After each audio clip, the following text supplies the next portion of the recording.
Abraham, bapak orang beriman. Kalau ngomong pengorbanan, pengorbanannya gila-gilaan.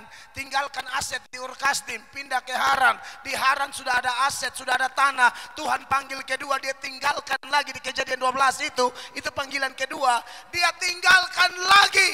Berkorbannya luar biasa. Bahkan Ishak pun dia rela korbankan kalau Allah minta. Tetapi di hadapan Allah dia bilang apa? Aku debu, aku abu. Sebenarnya semakin orang mengenal Allah, dia tahu siapa Allah dan dia tahu siapa dia. Allah yang kita sembah itu Allah yang maha besar, Allah pencipta langit dan bumi, Allah yang dahsyat, Allah yang hebat. Harusnya kalau datang ke hadirat Allah harus penuh kerendahan hati.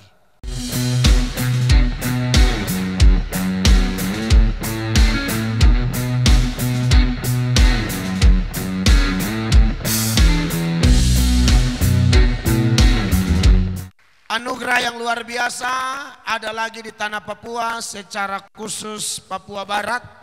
Sudah beberapa kali, tapi untuk Kaimana ini yang pertama kali. Dan ada sukacita tersendiri ketika ada di kota Senja. Begitu kah istilahnya? Di Kaimana kota Senja ini saya mengucap syukur beberapa waktu yang lalu dihubungi oleh panitia, teman-teman dari New Life Community, ya Pak Hendy dan teman-teman, dan puji Tuhan komunikasi yang dipimpin oleh Tuhan, komunikasi yang ada dalam skenario Tuhan, sehingga malam ini saya bisa ada di tengah-tengah Bapak Ibu, kakak adik, anak-anak semua untuk menyampaikan firman Tuhan. Dan satu hal yang menyukakan hati saya adalah ketika sambutan tadi di bandara, saya merasakan ada kesatuan hati, ya.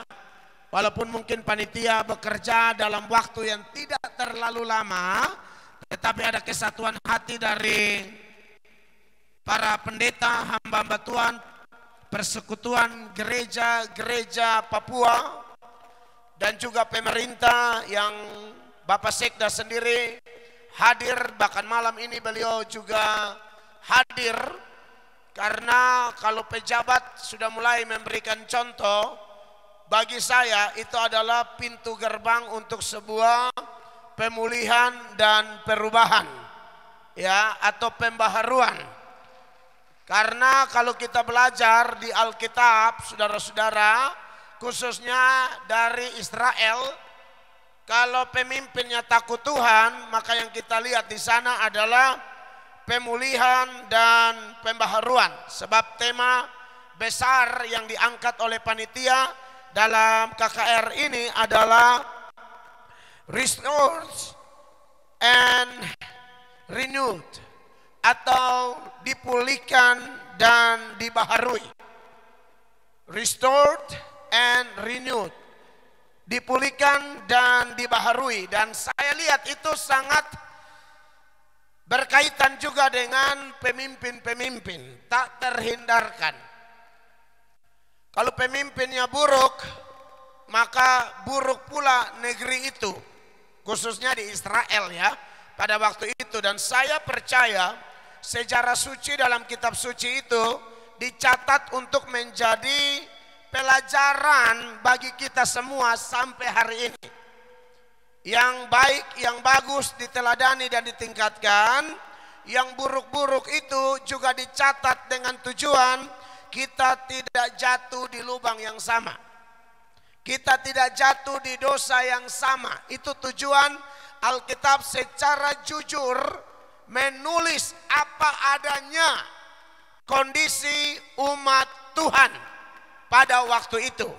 Dan tadi saya melihat ada kerendahan hati, ada kesatuan hati, ada kekompakan dari panitia, baik pemerintah maupun hamba-hamba Tuhan dalam PGGP, dan juga anak-anak muda dari New Life Community, dan juga teman-teman dari GP Ansor sendiri. Bagi saya itu adalah satu contoh teladan. Dan tadi saya posting di TikTok 4 menit seputaran penyambutan itu, dan saya kasih komentar sedikit. Saya harap apa yang terjadi di Kaimana bisa menyebar ke seluruh tanah Papua, Papua Barat, atau bahkan seluruh Indonesia, di mana memang orang Kristen itu disuruh menjadi pembawa damai, peacemaker, orang-orang yang mengusahakan damai. Itu kontras dengan troublemaker, pembuat kekacauan atau pembuat masalah. Dan anak-anak Tuhan milik Kristus diberikan kuasa, diberikan jalan-jalan terbuka untuk membawa damai bagi sekeliling kita. Amin.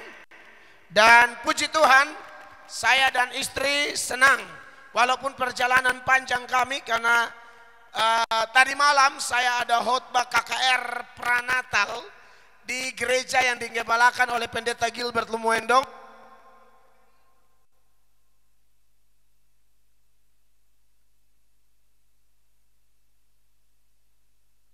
Cek. Sorry, ini dia mati sendiri kah atau saya salah tekan?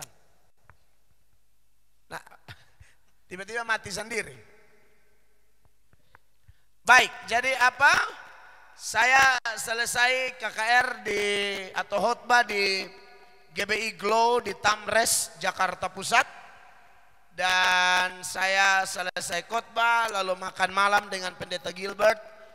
Lanjut ke bandara. Jadi 30 menit sebelum boarding saya sudah sampai di bandara, karena keasikan bicara, maklum hamba-hamba Tuhan, kalau ketemu banyak hal yang kita share, banyak hal yang kita cerita, berbagi, saling menguatkan, saling mengingatkan. Sampai di bandara 30 menit, jadi setengah 12 sampai bandara. Jam 12 boarding, setengah 1 terbang ke Kaimana. Penerbangan kurang lebih 4 jam atau 4 jam setengah. Dan puji Tuhan mendarat dengan sukacita. Lalu terbang maksud saya di Sorong. Lalu dari Sorong ke Kaimana juga, cuaca bagus dan itu luar biasa. 2 minggu lalu saya di Wondama, syukuran KKR di Kota Peradaban yang ke-99 tahun. KKR cuma 1 malam.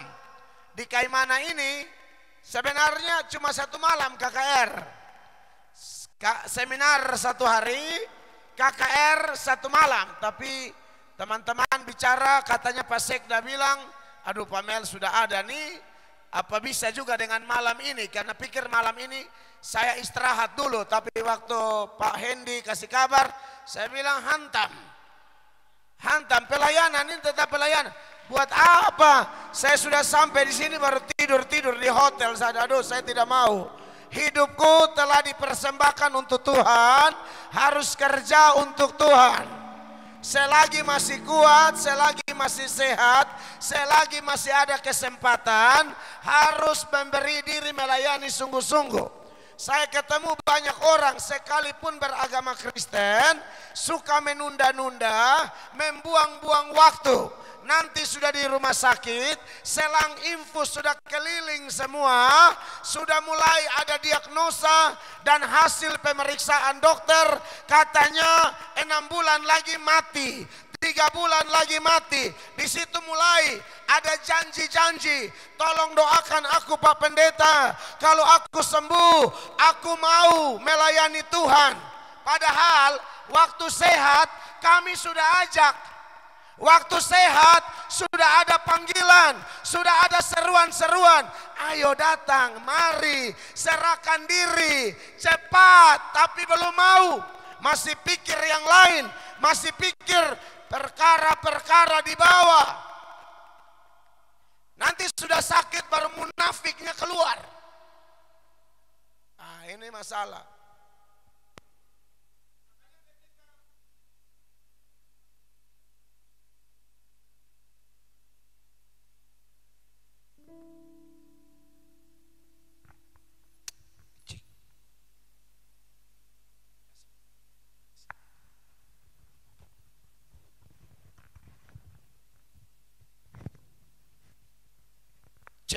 Jadi bagi saya Waduh, ini satu anugerah luar biasa. Saya belum pernah ke Kaimana sebelumnya, ini baru pertama kali. Dan saya harap di tempat ini juga jangan seperti orang-orang yang saya temui itu. Syukur-syukur kalau Tuhan mau kasih sembuh. Tuhan tidak selalu mau. Kalau bisa dia sanggup, apapun dia bisa. Tapi mau belum tentu. Dengar baik-baik ya Bapak Ibu ya. Kalau sanggup, apakah dia sanggup? Apakah dia dapat? Apakah dia bisa? Oh pasti. Laut Kulsum dia belah. Amin. Dia bisa bikin perkara-perkara adikodrati, mujizat-mujizat, perkara-perkara spektakuler. Baginya tidak ada yang mustahil, tidak ada. Tapi masalahnya dia mau atau tidak. Makanya penulis Ibrani berkata, pada hari ini kalau engkau dengar suara Tuhan, jangan keraskan hatimu, karena itu namanya hari perkenanan. Belum tentu dia mau berkenan di lain waktu. Yesaya 55 ayat 6 bilang apa? Carilah Tuhan selama ia berkenan ditemui.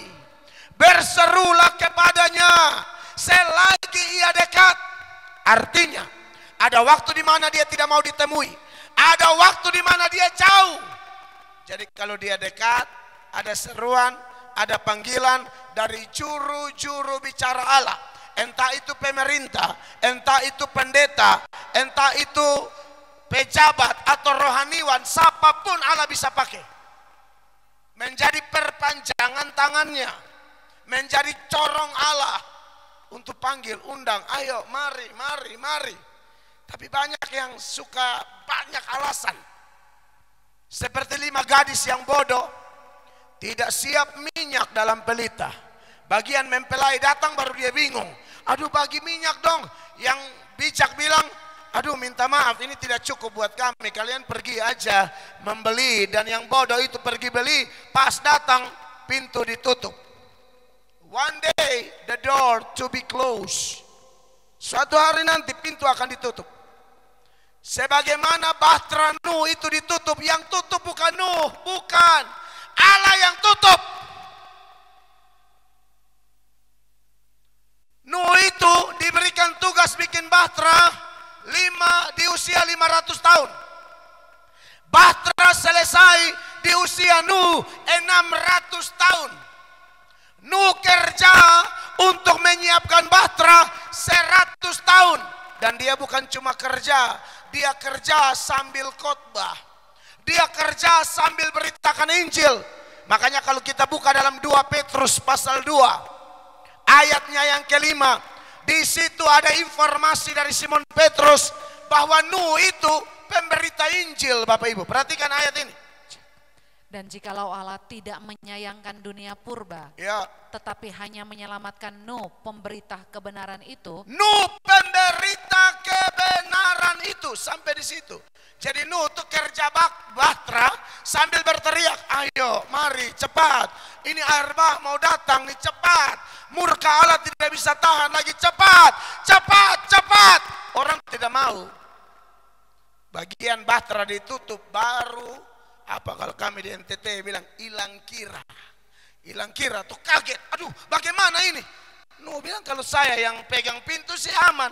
Yang pegang pintu nih Allah pencipta langit dan bumi. Ada waktu di mana dia mau ditemui. Ada waktu di mana dia bilang tidak ada lagi. 100 tahun saya kasih kesempatan kau tidak berubah. 100 tahun hanyalah salah satu angka dalam kitab suci di mana Allah beri kesempatan. Tidak semua 100 tahun. Mungkin kita di sini ada yang 2 minggu lagi Allah mau panggil kita. Terus jangan pikir semua lama di sini. Amin. Mungkin ada yang 1 bulan lagi, ada yang 3 minggu lagi, ada yang tidak masuk 2025. Bisa.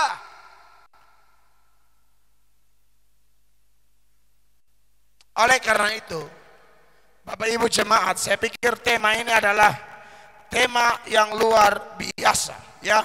Dipulihkan dan dibaharui. Jadi saya senang bisa menyampaikan firman di sini dan nats yang menjadi dasar dari tema KKR dan seminar kita adalah 2 Tawarik 7 ayat 14. Saya mau bahas ayat ini bagi kita selama 2 malam.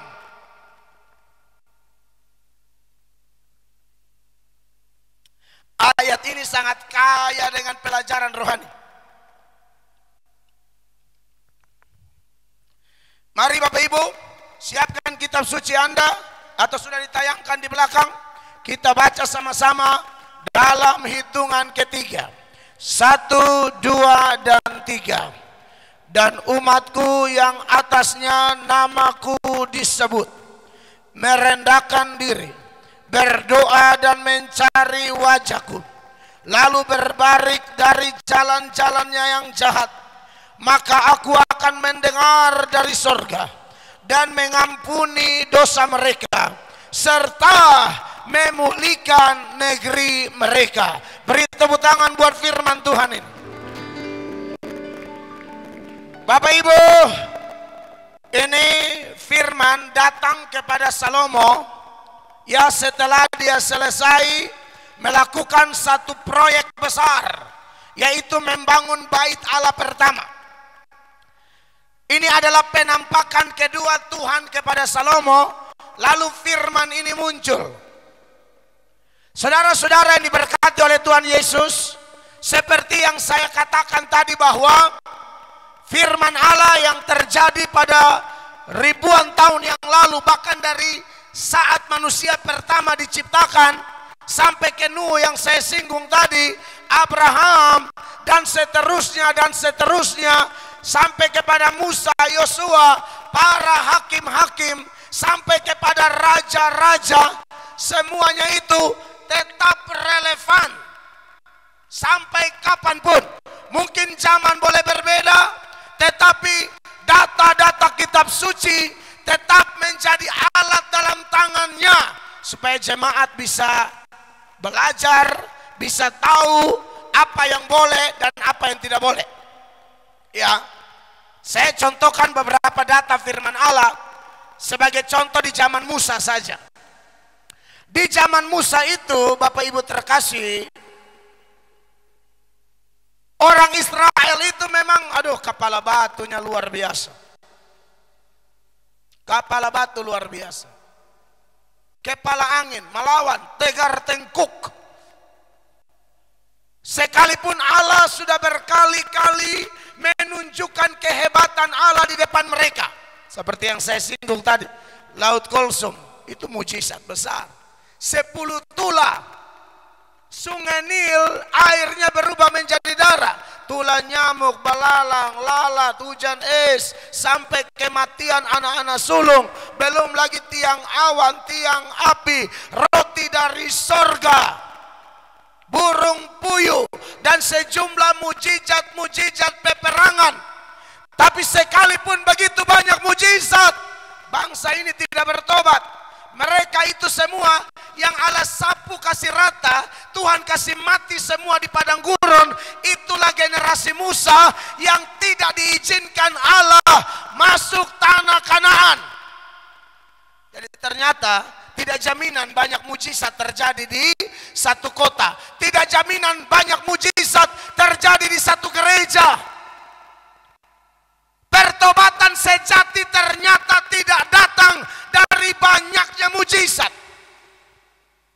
Pertobatan sejati itu datang dari respon orang kepada firman Allah.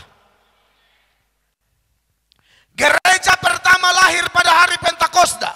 3.000 orang yang dibaptis itu bukan karena mujizat.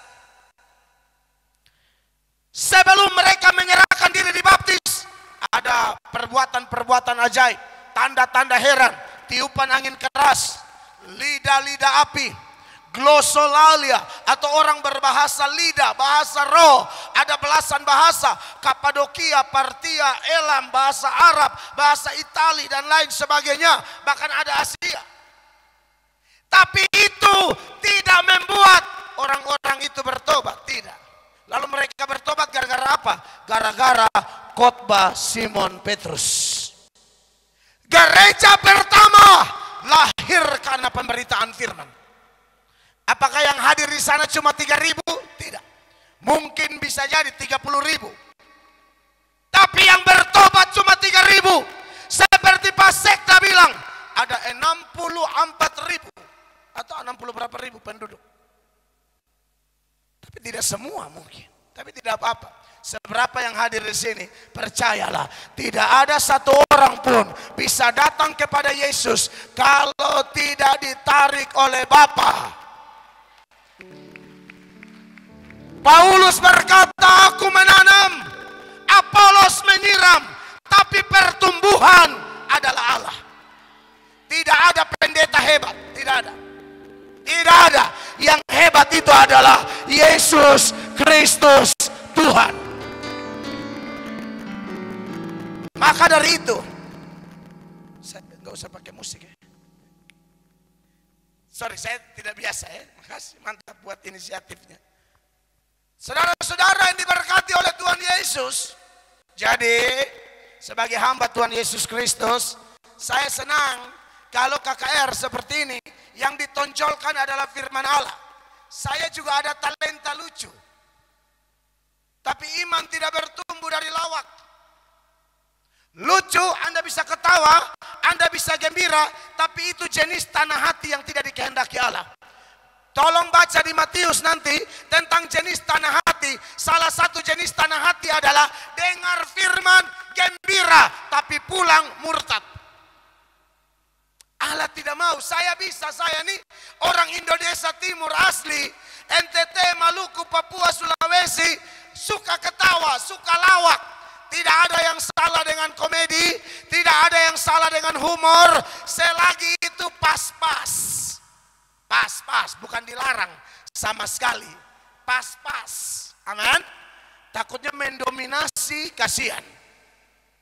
Banyak yang pulang, keluarganya tidak hadir, tanya, tadi Pak Pendeta khotbah apa? Aduh, kami tidak tahu lagi, tapi kami ketawa setengah mati. Dulu saya begitu, Pak Sekda. Saya ditegur oleh pendeta-pendeta senior. Tadi malam saya ngomong ini di Pak Gilbert. Mel, lu sudah semangat, tapi lu punya lucu kelewatan batas. Oh, saya ngelawak habis itu, bapak-bapak. Apalagi orang Kupang kan mirip orang kayak mana. Suka dengar kapan dia bikin lucu, kapan dia bikin lucu. Halo? Tidak ada sejarahnya 3.000 orang bertobat karena Petrus bikin lucu. Tidak. Itu dia hantam firman Allah, dia tegur dosa, dia hantam betul-betul sampai mereka semua teriris-iris. Lalu mereka berkata, apa yang harus kami perbuat? Petrus bilang, beri dirimu dibaptis. Amin, Bapak Ibu terkasih. Jadi ingat, tidak dilarang sama sekali ya. Jadi nanti kalau saya khotbah selama 2 malam ini ada ketawa-ketawa sedikit, ya itu wajar lah. Tapi jangan sampai mendominasi satu pemberitaan.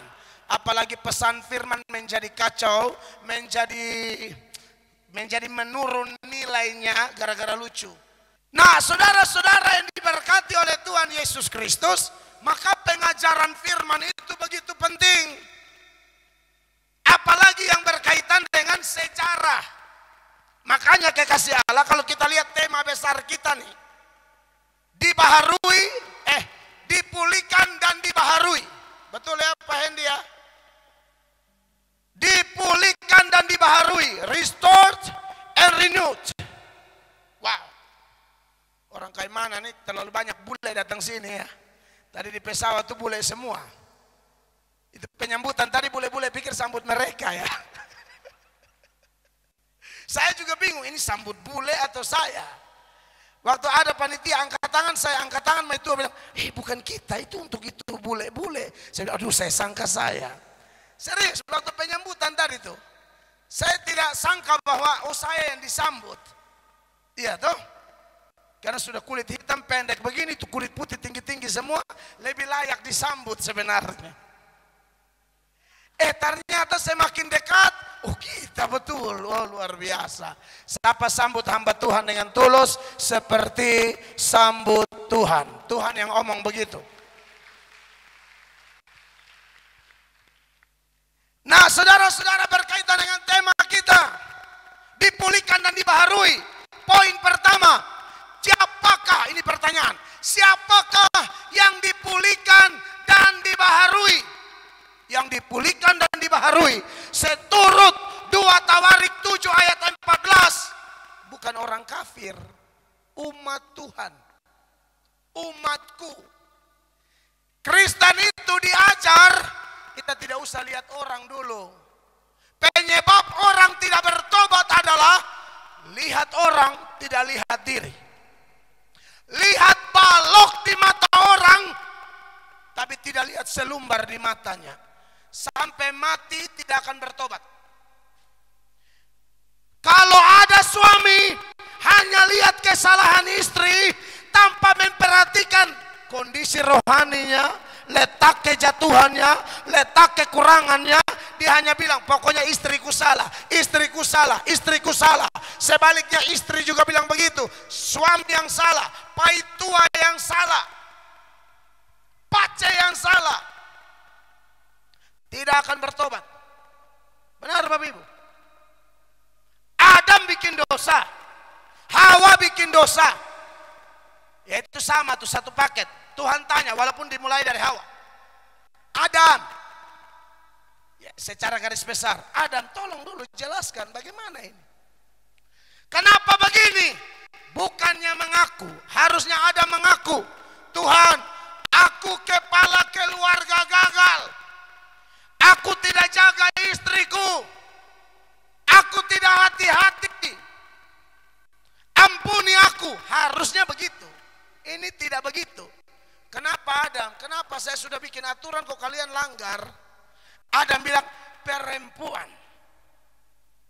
Anda lihat tidak ada pengakuan. Semua rasa diri benar, padahal semua pendosa. Perempuan yang kau tempatkan di sisiku, dia yang kasih saya. Oke, Tuhan bilang coba kita pindah ke ini, ibu kita Kartini ini. Hawa, kenapa ini? Hawa juga tidak mau salah. Binatang, ular. Jangan tunjuk di laki baru bilang binatang ya. Tangan harus jelas.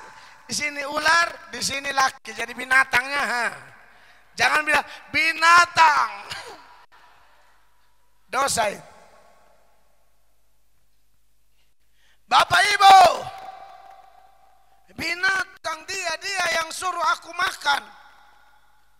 Saudara, untung Tuhan tidak tanya ular. Tuhan tidak mau tanya lagi. Kitab Kejadian itu 50 pasal.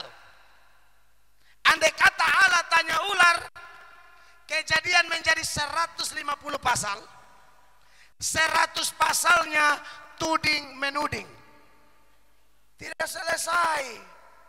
Kalau mau berubah, ingat ini ayat, ingat ini nats 2 Tawarik 7 ayat 14. Siapakah yang dipulihkan? Siapakah yang dibaharui? Bukan orang kafir, bukan non umat Allah, umat Allah. Umat Allah yang baik belajar koreksi diri. Umat Allah yang baik merendahkan diri. Salah bilang salah, tak usah cari-cari alasan. Nanti tidak bisa bertobat, masalah tidak selesai. Padahal Allah tanya itu, Allah hanya butuh keterbukaan, Allah hanya butuh pengakuan. Bukan kau putar-putar. Amin. Jadi buat orang percaya di Kaimana, menarik loh tema ini. Tema ini datang untuk kita semua. Tak usah lihat orang lain. Minimal kita yang ada di ruangan ini, periksa diri masing-masing. Tuhan bilang ada 2 orang pergi ke bait Allah. Nanti Anda pulang Anda baca saja di Lukas 18 ayat 9 sampai 14. Ini ayat yang familiar. Nats yang sudah familiar. 2 orang pergi ke bait Allah. Yang satu Farisi dan yang satu pemungut cukai. Oh, Farisi itu saudara-saudara, sombong rohaninya minta ampun. Orang Israel, apalagi Farisi, itu doanya menyolok. Dia berdiri baru angkat tangan begini. Kayak kita KKR. Tidak ada yang salah dengan angkat tangan, tapi angkat tangan dengan motivasi kesombongan ditolak Tuhan.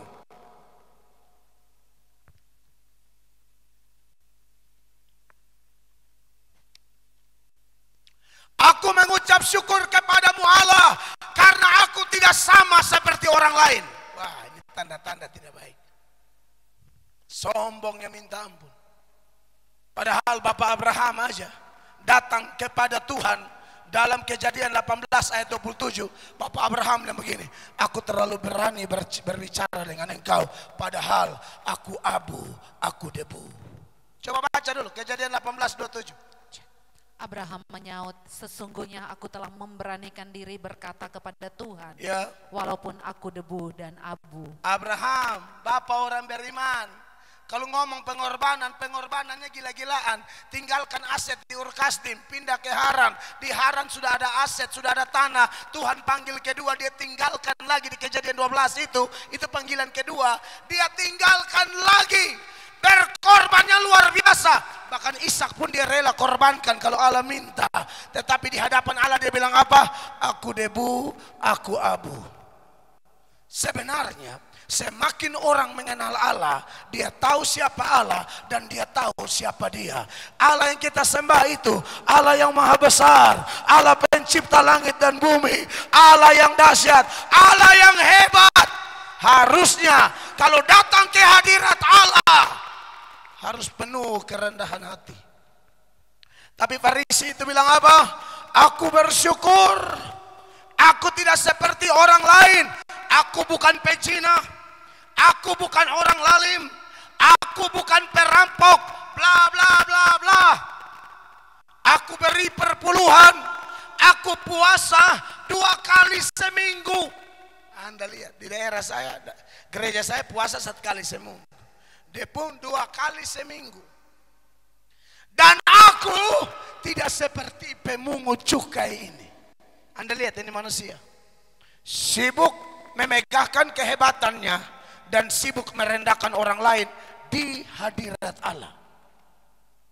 Tapi pemungut cukai itu datang dan merendahkan diri dan berkata, ya Allah, dia tidak berani menengadah ke langit.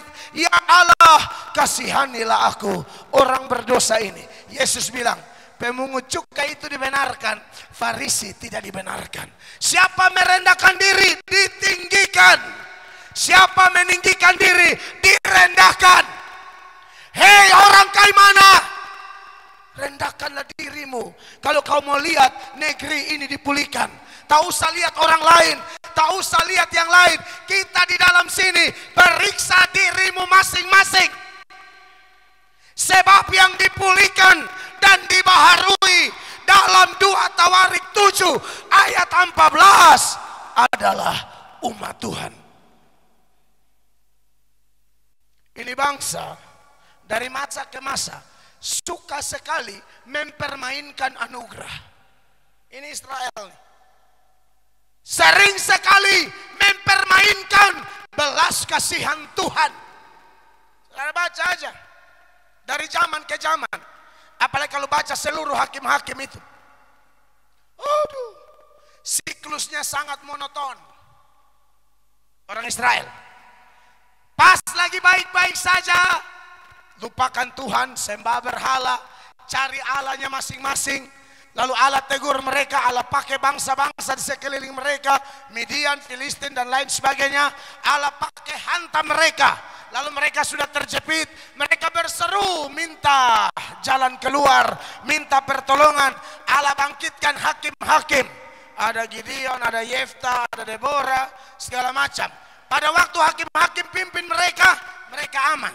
Hakim-hakim mati, mereka kumat lagi, Allah hantam lagi. Berteriak lagi, Allah tolong lagi. Zona aman, kumat lagi. Siklus monoton. Bangsa ini terkenal suka mempermainkan anugerah. Makanya saya beberapa kali saya ngomong di media. Dari beberapa pengalaman saya mengunjungi kantong-kantong Kristen. Pengalaman ya, mungkin tidak semua, tapi pengalaman saya nih. Di mana ada kantong Kristen Pak Sekda? Di situ pun aneh. Kok kebejatan moralnya gila-gilaan. Bahkan daerah-daerah yang saya bilang 50 meter gereja, 100 meter gereja, 200 meter gereja. Tapi yang paling banyak selingkuh ya kadang-kadang majelis. Majelis begini kepanjangannya Mayor Jenderal Iblis. Hitung kolete, curi kolete. Ada yang suka hitung kolete, orang tidak lihat langsung gerakan, refleks. Ini kacau. Dia ambil dengan penuh ucapan syukur lagi. Ambil berkata, haleluya, waktu Tuhan adalah waktu yang tepat. Iya, tapi itu uang gereja. Aduh, ngeri-ngeri sedap. Saya kunjungi beberapa penjara di daerah kantong Kristen. Penghuninya paling banyak agama apa? Kita punya. Ini khotbah datang bukan untuk hantam di sana sini, kita koreksi diri.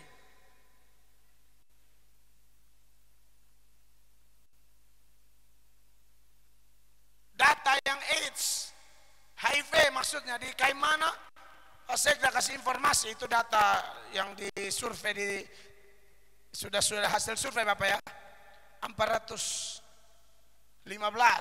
Tapi itu yang kelihatan, yang tidak kelihatan katanya ada teori 415 kali 100. Jadi mungkin 415.000 kasus atau lebih, saya tidak tahu. Waktu Pak Sekda ngomong begitu tadi makan dengan panitia, saya bilang, Pak, di NTT juga banyak. Kemarin mereka kasih tahu saya tuh sudah 1.000 atau 2.000 lebih. Pergumulan yang sama. Padahal di sana juga gereja, gereja, gereja, gereja, gereja. Kita harus introspeksi diri. Amin. Kadang-kadang mengaku umat, tapi bahasa Alkitab ya, Yeremia 4 ayat 22, Tuhan bilang ini bangsa tolol. Bikin jahat, pintarnya luar biasa. Bikin baik, bodohnya minta ampun. Yeremia 4 ayat 22, dengar baik-baik Bapak Ibu. Tolong dibacakan. Sungguh bodohlah umatku itu, mereka tidak mengenal aku, mereka adalah anak-anak tolol. Nah, ini Tuhan yang ngomong, jangan saudara bilang, baik, Bapak Pendeta su omong apa? Tidak, ini saya nih pendeta copy paste. Kan khotbah itu beritakan firman toh, bukan cerita saya punya nenek moyang dari NTT. Tuhan bilang, sungguh bodohlah umatku itu. Siapa yang bodoh? Orang kafir. Dalam ayat ini bukan.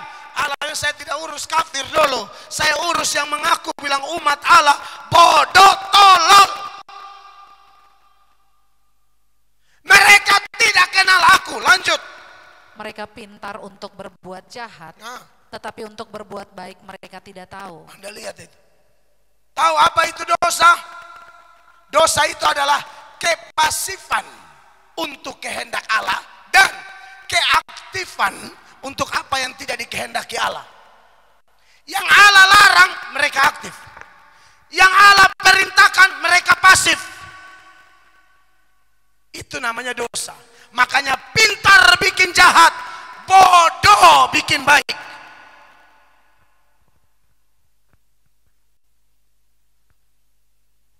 Kita bersyukur kita yang ada di ruangan ini. Saya waktu dengar sambutan Pak Sekda, coba malam ini kegiatannya adalah kegiatan hura-hura, pesta-pesta, ada artis menyanyi lagu cinta di sini. Penuh sesak.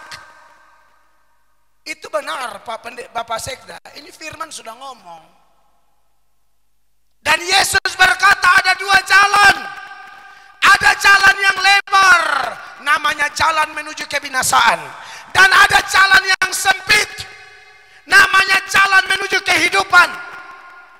Dalam Matius 7 ayat 13-14, di sana diberi keterangan bahwa ternyata peminat di jalan kebinasaan jauh lebih banyak, berlipat kali ganda dibanding peminat jalan kehidupan. Jadi Bapak Ibu yang ada di ruangan ini, saya berharap kita ada di jalan yang sempit itu. Kitalah peminat jalan kehidupan. Sebab Yesus sendiri yang sudah omong ini, dia bilang apa? Masuklah melalui pintu yang sesak itu, karena lebarlah pintu dan luaslah jalan yang menuju kepada kebinasaan, dan banyak orang yang masuk melaluinya. Karena sesaklah pintu dan sempitlah jalan yang menuju kepada kehidupan, dan sedikit orang yang mendapatinya. Apakah kita yang sedikit itu dibanding andai kata konteks kayak mana? Dari 64.000 sekian, hanya kita yang hadir di ruangan ini. Saya berharap kitalah orang-orang di jalan sempit itu. Saya berharap kita yang hadir malam ini tidak menjadi bunglon. Tahu bunglon? Bunglon itu penyesuaian. Di kuning dia tempel jadi kuning dia. Di merah jadi merah, di hijau jadi hijau. Dia tuh terlalu banyak kompromi. Anak Tuhan sejati no compromise. Jadilah Kristen ikan laut, bukan Kristen bunglon. Ini daerah banyak ikan nih. Tadi panitia sambut langsung ikan, saya langsung kasih rata di meja. Itu ikan terbaik, tambah dabu-dabu, tak bakar. Iya kan? Ikan laut itu sekalipun dari laut, goreng dia, masak dia, rebus dia, harus tetap tambah garam. Kenapa? Sekalipun dia dari laut yang adalah markas garam, tapi dia tidak asin. Dia harus diasinkan pakai garam. Kita di dunia memang dunia tambah jahat, tapi Alkitab berkata, janganlah kamu serupa dengan dunia, berubahlah oleh pembaharuan budimu. Jadi seperti Sadrak, Mesak, Abednego, SMA, Sadrak, Mesak, Abednego. Itu anak-anak SMA kayak mana? Mereka di Babel. Babel adalah negeri kafir. Tapi dengar, mereka tidak menjadi kafir sekalipun mereka hanya sedikit di situ. Mereka berani benar walau sedikit, berani benar walau sendiri. Kenapa? Roh yang ada pada mereka lebih besar dari roh apapun yang ada dalam dunia. Jadi saudara yang pilih jalan sempit, hai umat Tuhan, kayak mana yang hadir di KKR malam pertama ini? Jalan yang kau pilih, jalan yang benar. Sekali Yesus tetap Yesus, sekali maju tetap maju. Yesus berkata, iktakan istri Lot. Siapa yang sudah membajak tapi menoleh ke belakang, tidak layak bagiku. Oh, maju-maju betul. Amin Bapak Ibu. Abraham lobi-lobi sama Tuhan. Tuhan, tolong dulu jangan hancurkan Sodom dan Gomora. Bagaimana kalau di situ ada 50 orang? Tuhan bilang, andaikan ada, saya tidak hancurkan kota itu gara-gara yang 50 itu. Kalau 40 juga. Kalau ada 40 tidak jadi penghukuman. 30, 20 turun sampai 10. Ternyata tidak ada. Yang ada cuma 4 orang. Itu pun Lot, istri, anak-anak. Yang 4 ini sudah hancur juga. Istri Lot selesai. Anak-anaknya moralnya berjahat sampai kasih mabuk bapaknya, tidur sama bapaknya. Tambah lagi bapaknya juga kompromi. Jadi sebenarnya tidak ada. 0. Saudara, dari situ kita bisa belajar sebenarnya Allah kalau belum hukum satu daerah, karena mungkin ada orang benar di situ. Allah perhitungkan yang sedikit itu untuk tidak segera menghancurkan yang bejat-bejat itu. Allah perhitungkan. Allah masih kasih waktu, kasih waktu, kasih waktu. Jadi saudara, jaga baik-baik hidupmu. Bisa saja satu keluarga ini Allah sudah mau hancurkan, tapi Allah lihat kepala keluarganya cinta Tuhan, jadi Allah masih pikir-pikir. Ibu rumah tangganya pendoa, jadi Allah bilang, aduh tunggu dulu, istrinya masih doa buat suami dan anak-anak. Atau anak-anaknya bertobat walaupun papanya penjahat. Jadi Allah pertimbangkan dulu. Jadi saudara harus bersyukur kalau ada satu anggota keluarga kita bertobat. Gara-gara dia Allah masih ulur waktu. Kalau tidak Allah sapu kasih rata. Amin. Makanya kekasih Allah lagi-lagi. Kalau firman datang sekali lagi untuk umat Allah, periksa diri kita masing-masing. Di mana letak kejatuhanmu? Jangan tidur, ayo bangkit. Dan tanda orang bangkit dimulai dari perhatikan diri. Ya. Efesus pasal 5 mulai ayat 14 ada seruan supaya mereka yang tidur secara rohani ayo bangkit supaya Kristus bercahaya atasmu. Perhatikan ayatnya. Itulah sebabnya dikatakan bangunlah hai kamu yang tidur. Bangunlah hai kamu yang tidur. Dan bangkitlah dari antara orang mati dan Kristus akan bercahaya atas kamu. Amin. Tapi kalau sudah bangkit, Tuhan mau start awalnya apa? Tindakan awalnya apa? 15, baca sama-sama jemaat. 1, 2, 3. Karena itu perhatikanlah dengan seksama bagaimana kamu hidup. Janganlah seperti orang bebal, tetapi seperti orang arif. Perhatikanlah hidupmu, bukan hidup orang lain. Itu nanti, bukan tidak boleh. Tapi langkah awalnya perbaiki diri. Serahkan diri. Kalau orang sudah bertobat, nanti kita mulai mendorong satu dengan yang lain untuk bangkit. Amin.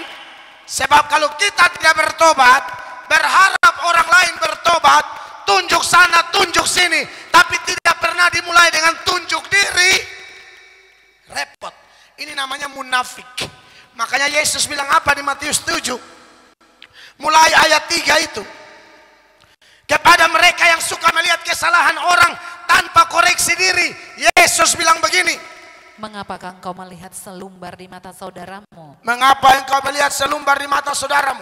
Selumbar itu secuil kayu. Kalau terjemahan 1985 bilang secuil kayu kecil ada masuk di mata kayak serbuk kayu. Nah, tapi dia kontras dengan balok. Balok tuh yang kayu besar. Terus sedangkan balok di dalam matamu tidak engkau ketahui. Bagaimanakah engkau dapat berkata kepada saudaramu, biarlah aku mengeluarkan selumbar itu dari matamu, padahal ada balok di dalam matamu. Tidak bisa. Kita suruh orang jangan bersinah, padahal kita ada bersinah atau piara perempuan atau ada WA. Kalau di Manado bilang, di Sulawesi Utara bilang bahugel. Bahugel itu hubungan gelap. Kadang-kadang ada orang tuh di daerah tertentu, ini di lain-lain. Satu paduan suara, lagi latihan tuh sebaku korek. Do.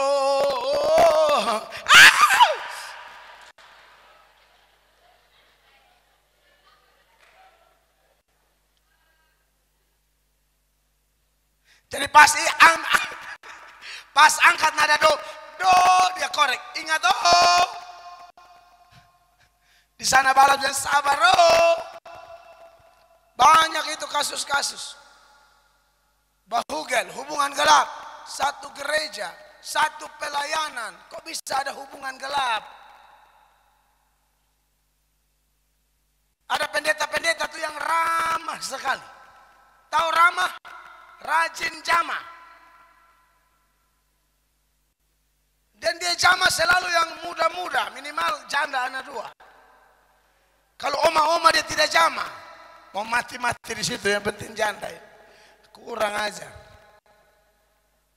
Makanya saya tidak biasakan itu konseling ibu-ibu. Aduh, janganlah, kita jangan sok-sok kuat, jangan. Kemana-mana bawa istri. sebisa mungkin. Tak usah pendeta bilang, aku iman kalian biji sesawi, imanku biji nangka. Hello. Tak usah sok bilang imanmu biji nangka. Jangan, pendeta juga manusia, kalau tidak hati-hati tumbang. Makanya saya tidak mau tuh konseling berdua dengan ibu-ibu. Bilang doa pelepasan, lama-lama lepas semua. Itu sudah banyak di Jawa tuh.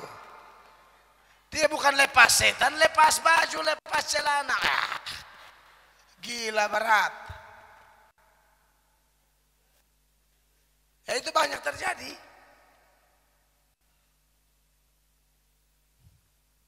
Makanya kekasih-kekasih Allah, kita semua periksa diri.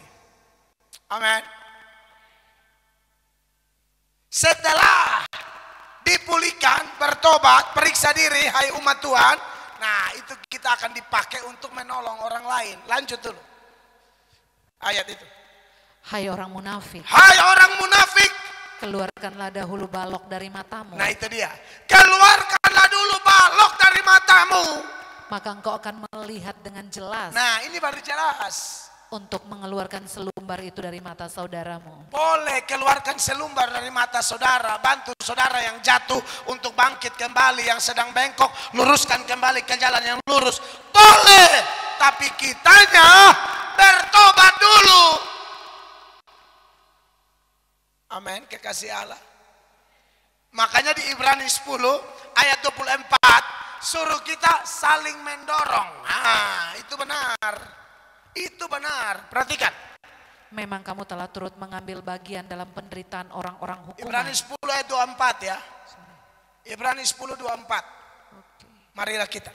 Dan marilah kita saling memperhatikan supaya kita saling mendorong dalam kasih dan dalam pekerjaan baik. Boleh, bukan tidak boleh. Kan kita datang nih panitia bikin untuk kita saling memperhatikan. Amin. Tapi bayangkan saya yang datang nih ternyata saya ada piara perempuan. Hanya gara-gara saya bisa khotbah, hafal ayat, tahu sedikit bahasa Yunani, bahasa Ibrani. Lalu saya bikin keliru panitia. Saya bikin bodoh orang, anggap kayak saya nih satu pahlawan rohani padahal bertopeng. Tidak bisa begitu. Kalau hidupku tidak beres, saya tidak mau terima undangan untuk berkhotbah. Orang kasih keluar biaya, orang doakan. Bukan main-main. Kita bukan datang untuk acting atau pencitraan di sini. Kita bicara apa adanya. Bertobat betul. Supaya jadi berkat bagi orang lain. Jadi kita semua mulai dari panitia, tim penyelenggara, semua yang terlibat atau semua di ruangan ini, ayo ini malam kita bertobat. Kalau Anda mau kaimana dipulihkan, mulai dari kita. Dan mulainya kapan? Sekarang. Jangan tuntut orang lain dulu, kita duluan. Amin, Bapak Ibu. Pasti dahsyat. Pasti luar biasa. Kapan Petrus dipakai Allah berkhotbah 3.000 orang bertobat setelah dia dipulihkan dari penyangkalannya itu. Dia menyangkal Yesus 3 kali. Yesus pulihkan dia. Dia dipenuhi Roh Kudus. Dia khotbah, penuaian terjadi.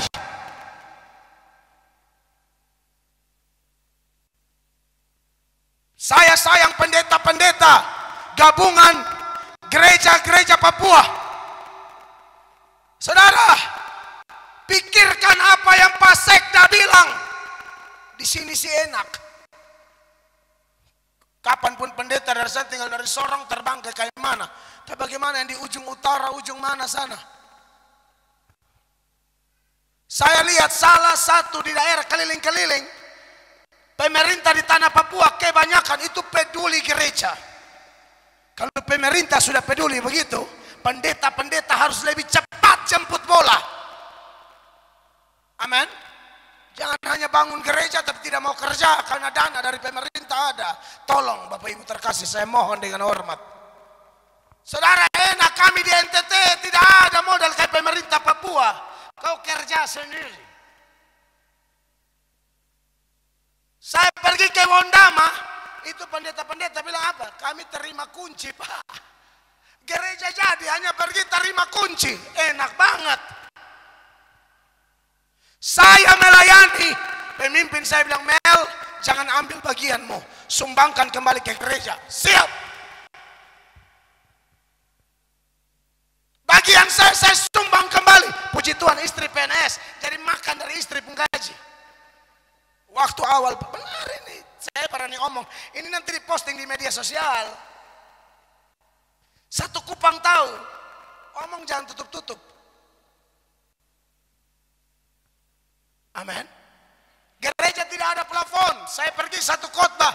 Waktu itu tahun berapa orang kasih 10 juta. Saya kasih semua, bikin plafon. Tidak ambil 1 sen. Ya kalau diundang-undang orang kasih sedikit-sedikit, bisa kasih makan juga istri anak.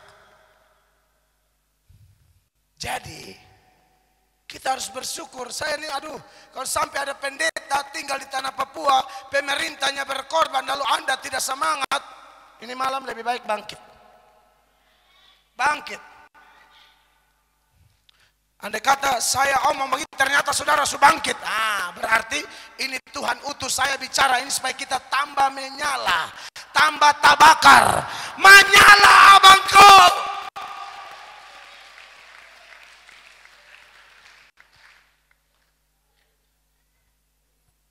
Dan saya tahu hamba-hamba Tuhan yang sudah berani masuk ke Kaimana itu sudah siap kerja semua. Mari kita jangkau yang terhilang. Mari kita lihat ini, kita tidak bisa tutup mata. KKR 2 malam seminar ini Tuhan pakai untuk pulihkan kita semua supaya berkobar-kobar. Ada roh Pentakosta, ada api roh suci dalam diri kita, bernyala-nyala.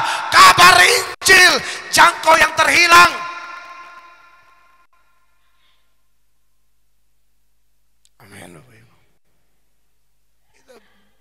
Bangun pelan-pelan di tempat saya. Ibu dan tim nih jual basar, bakar ayam. Kadang-kadang lupa bakar ayam, bakar tangan, cakat kembali. Iya semangat anak-anak muda saya bakar ayam sampai bakar jari. Bikin konser. Ya pemerintah juga ada sumbang tapi sangat sedikit. Karena kita butuh miliaran rupiah. Mereka sumbang tuh sedikit sekali, mau tidak mau mesti kerja. Tapi percaya Allah yang kita sembah, kalau dia sudah mulai, dia tidak akan kerja setengah-setengah. Dia sudah mulai, dia akan teruskan sampai seluruh rencananya tergenapi sempurna. Jadi jangan takut kerja di ladang Tuhan. Kerja buat Tuhan sungguh manis.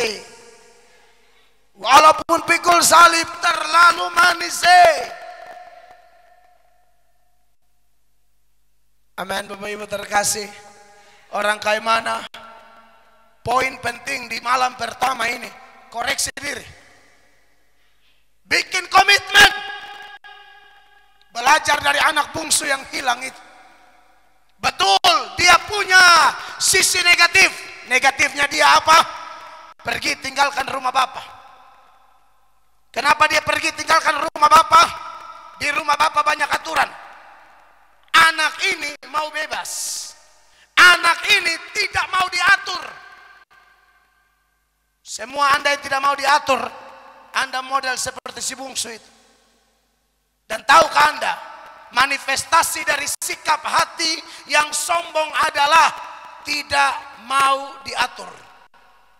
Banyak orang pikir sombong itu dosanya orang kaya, dosanya orang cantik, dosanya orang pintar. Bukan. Ada yang cantik tidak, pintar tidak, kaya tidak, tapi melawannya luar biasa. Ini sombong. Sombong itu Tuhan bilang A, dia bilang B. Tuhan bilang C, dia bilang D. Tuhan bilang kanan, dia bilang saya mau ke kiri.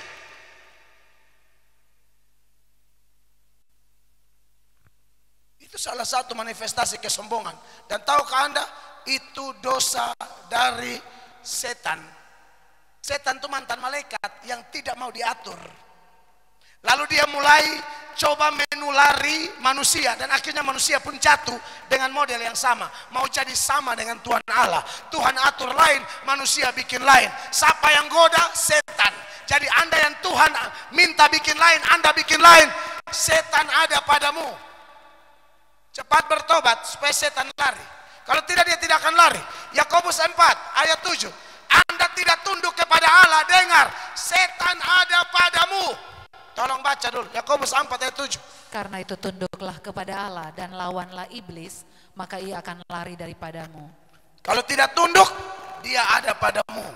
Tunduk dulu, ada kekuatan melawan, baru dia lari daripadamu.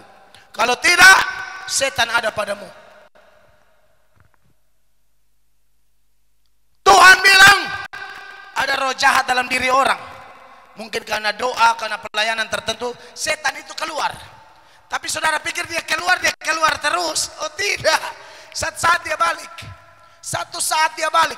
Yesus saja setan cobai di padang gurun, setan tunggu kesempatan yang baik untuk serang Yesus lagi. Apalagi cuma kita, apalagi cuma pendeta. Dia akan kembali lagi. Tapi jangan takut, setan ada kuasa. Yesus maha kuasa. Jangan takut, betul, setan ada kuasa. Yesus kita maha kuasa. Kalau kita sudah tunduk kepada dia, tunduk kepada yang maha kuasa, Allah di pihakmu, Allah di pihakku. Kita seperti nyamuk, setan seperti cicak. Pernah dengar itu lagu? Cicak-cicak di dinding, diam-diam merayap. Datang seekor nyamuk, hap, lalu ditangkap. Kita tuh kayak nyamuk. Setan ibarat cicak. Tapi saya tanya, kalau saya pegang nyamuk itu, masih berani cicak mengganggu nyamuk itu? Tidak. Begitulah kalau kita di tangan Tuhan. Begitulah kalau kita di tangan Yesus. Setan tidak sanggup bikin apa-apa dengan kita. Tunduklah kepada dia, serahkan dirimu, bertobat sungguh-sungguh. Kalau sudah bertobat, tambah semangat. Makanya si bungsu itu, betul banyak sisi negatifnya. Dia tidak mau diatur. Dia pergi tinggalkan Bapa, pergi jauh. Tapi Alkitab berkata, ada satu titik dia sadar. Itu sisi positif. Pertobatan sejati dimulai dari sebuah perenungan. Yang bikin orang bertobat itu Tuhan Allah. Tapi Allah akan buat orang itu merenung. Sekarang usiaku sudah berapa? 70, 60, 50, 40. Hidup selama ini sudah buat apa untuk Tuhan? Lebih banyak memuliakan Allah atau bikin malu Allah? Lebih banyak memenangkan jiwa atau usir jiwa? Lebih banyak jaga kekudusan atau lebih banyak bermain lumpur dosa? Itu harus ada perenungan. Makanya dalam Lukas 15 ayat 17, saudara lihat data tentang bagaimana si bungsu yang nakal itu kemudian sadar. Dia berkata apa di sana? Lalu ia menyadari keadaannya. Katanya, betapa banyaknya orang upahan Bapakku yang berlimpah-limpah makanannya. ya, Tetapi aku di sini mati kelaparan. ya. Aku akan bangkit dan pergi kepada Bapakku dan berkata kepadanya, Bapa, aku telah berdosa terhadap sorga dan terhadap Bapa. Kekasih Allah, bungsu itu, ini kan sebuah perumpamaan. Bungsu ini juga menggambarkan umat-umat Allah yang pergi tinggalkan Allah. Kan awalnya di rumah Bapa, umat Allah. Dia pergi keluar, tapi dia kembali lagi. Makanya nats kita 2 Tawarik 7 ayat 14. Umatku yang namaku disebut di atas mereka, merendahkan diri mengaku dosa, Allah ampuni kita. Malam pertama ini seruan saya, Tuhan titip pesan ini buat kita. Datang pada Tuhan, kembali sadari keadaan kita, tidak ada kata terlambat. Amin. Tuhan bisa pakai kita. Kalau Nuh Tuhan pakai di usia 500 tahun, maka tidak ada kata terlambat bagi yang tua-tua. Kalau Tuhan bisa pakai Yosia, Uzia di usia mereka yang masih muda, termasuk Timotius, Sadrak, Mesak, Abednego, Yusuf, maka tidak ada kata bilang, aduh saya masih muda jadi terlalu buru-buru. Oh tidak, semua tepat pada waktunya. Serahkan diri kita, mulai dari kita malam ini, kita rindu kayak mana dipulihkan. Beri tepuk tangan yang meriah. Saya selesai untuk malam pertama, sampai jumpa malam kedua dan seminar. Mari kita berdiri, Tuhan dimuliakan. Para pemusik dan para pemuji ada di depan.